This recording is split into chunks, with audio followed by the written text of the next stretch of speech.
최근 지구온난화에 대한 심각한 경고음이 연달아 들려오는 가운데 산불 확산에서 빙하의 감소까지 이상 징후들이 계속 감지되고 있습니다. YTN 데이터 저널리즘 팀이 조사해 보니 기후변화의 시금석이라고 할 수 있는 북극해 얼음의 상태가 올해 한층 더 취약해진 사실이 확인됐습니다. 함형건 기자가 보도합니다. 하늘이 온통 희뿌연 연기로 뒤덮인 가운데 공중과 지상에서 동시에 산불 진화 작업이 계속되고 있습니다. 미국 캘리포니아 북부에서 이어진 산불로 일부 지역에 주민 대피령이 내려지기도 했지만 이제는 절반 정도 불길을 잡은 상태. 이에 앞서 거목들의 집산지로 유명한 캘리포니아 남서부 일대에도 산불이 발생하기도 했습니다.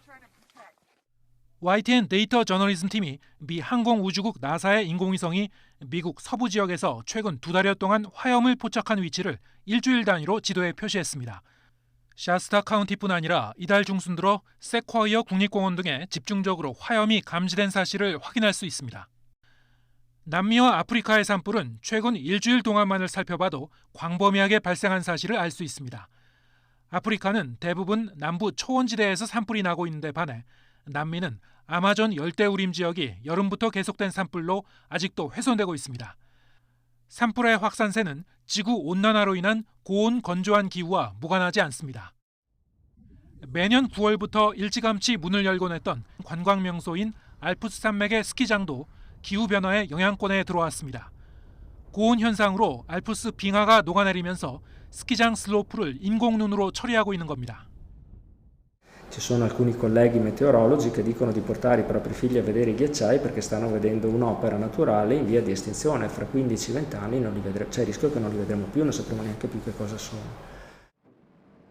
지구온난화의 시금석이라고 할 만한 북극 바다의 얼음, 즉 해빙의 상태를 확인해봤습니다.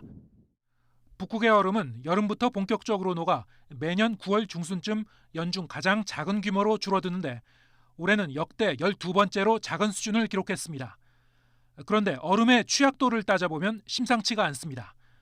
YTN이 나사의 위성 데이터를 활용해 북극 얼음의 나이 구성 비율을 분석했습니다. 1987년에는 생성된 지 4년이 넘은 얼음이 절반 이상이었지만 올해는 3.5%로 줄었습니다. 만 1년 이하의 얼음은 올해 67.2%에 달해 지난 38년 동안 가장 큰 비율을 차지한 것으로 나타났습니다. 견고하고 두꺼운 얼음의 비율은 크게 줄어들고 취약하고 얇은 얼음은 과반을 넘는 수준으로 증가한 것으로 해석할 수 있습니다. 최근 기후변화에 관한 정부 간 협의체가 심각한 기후위기가 20년 내에 현실화될 가능성을 경고한 데 이어 유엔 총회에서는 해수면 상승에 따른 침수 위험에 직면한 작은 나라들이 선진국의 온실가스 감축을 촉구하고 나섰습니다. Small island states and continental countries with low-lying coastlines, such as Guyana, would be the first to feel the full brunt of the impending disaster. Yet our countries are among the lowest emitters of greenhouse gas emissions. This is not only unfair, it is unjust. 환경 재난의 경고음이 쌓이는 가운데 온실가스의 감축은 감염병 사태 대응 못지않은 전지구적인 당면 과제로 다가오고 있습니다. YTN 함영건입니다.